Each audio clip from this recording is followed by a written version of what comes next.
దానికి సరిపడా అంత ఆయిల్.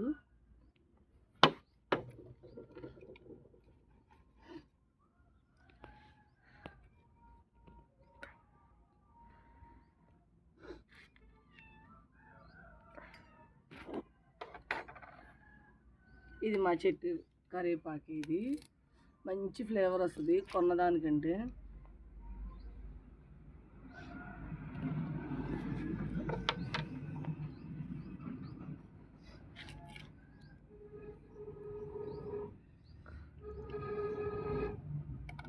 కనిపిస్తుందా బాగా?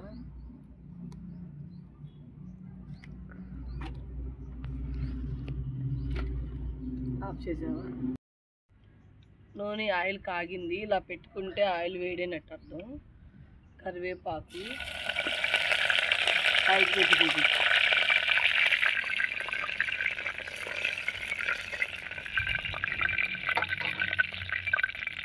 మా బుడ్డగా వీడి భయం వేసేసింది పోపేసేటప్పుడు. తర్వాత కరివేపాకు వేగిపోయింది. టమాటాలు, పచ్చిమిరకాయలు, ఉల్లిపాయలు గోల్డెన్ బ్రౌన్ కలర్ వస్తే లైట్గా సాల్ట్ వేసుకున్నా. ఎప్పుడైనా వెజిటేబుల్ వేసినప్పుడు సాల్ట్ వేస్తే త్వరగా మగ్గిపోతుంది.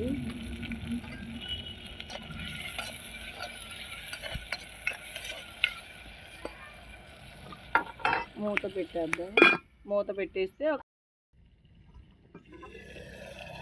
చూడండి ఎంత స్పీడ్గా వచ్చిందో. అదే కట్టెల పొయ్యికి గ్యాస్కి డిఫరెంట్. లోపలికి చూపించా చూడండి, దెబ్బకి వేగిపోయింది.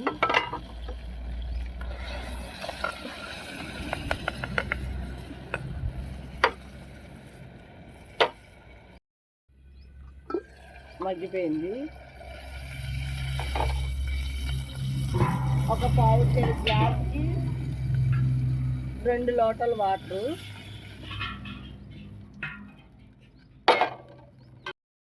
చూడండి కోతులు.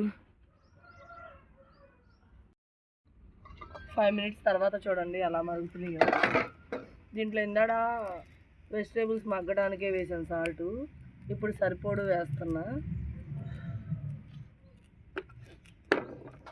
ఇది పావు కేజీ రవ్వకి 3 లోటాలు పోసాము. కొంచెం లూజ్గా ఉంటే చల్లబడిపోయినాక గట్టిపడిపోయింది. అందుకని లూజ్గానే చేసుకోండి వీలైనంత వరకు.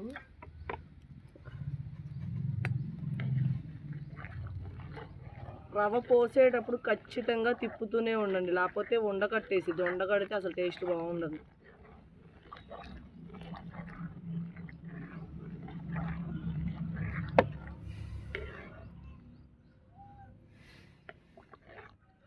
సెగ తగ్గుతుంది.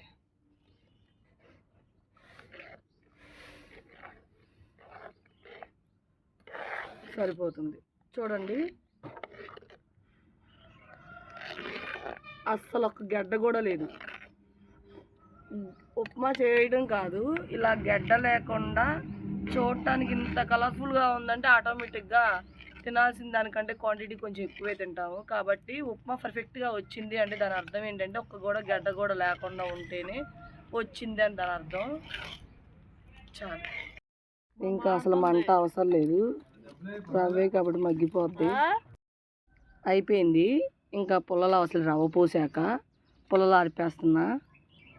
ఇగోండి చూడండి. ఇప్పుడు దాకా ఇక్కడ మా లక్కీగాడు ఉన్నాడు కదా బొడ్డోడు, చూడండి భయం వేసి చెక్క వచ్చి నా కాలు మీద కూర్చున్నాడు. హాయ్ ఫ్రెండ్స్, బొడ్డమ్మ చూడు, మా బొడ్డమ్మని చూడండి. మా బొడ్డమ్మని చూడు, పొద్దున్నే మట్టి కాలంలోకి వెళ్ళింది. కాళ్ళు చేతులు అంతా మట్టి చేసుకొని వచ్చింది. ఇప్పుడే కడిగితే పొయ్యి వెలిగించేటప్పుడు పొయ్యి దగ్గర వచ్చి కూర్చుంది. హాయ్ చెప్పు. మా బొడ్డమ్మని కోసం సపోర్ట్ చేయండి, సబ్స్క్రైబ్ చేసుకోండి ఫ్రెండ్స్. కోపం వచ్చేసింది, నొక్కేస్తున్నాను నేను. పో. ఒకసారి చూడండి, పర్ఫెక్ట్గా ఉడికింది.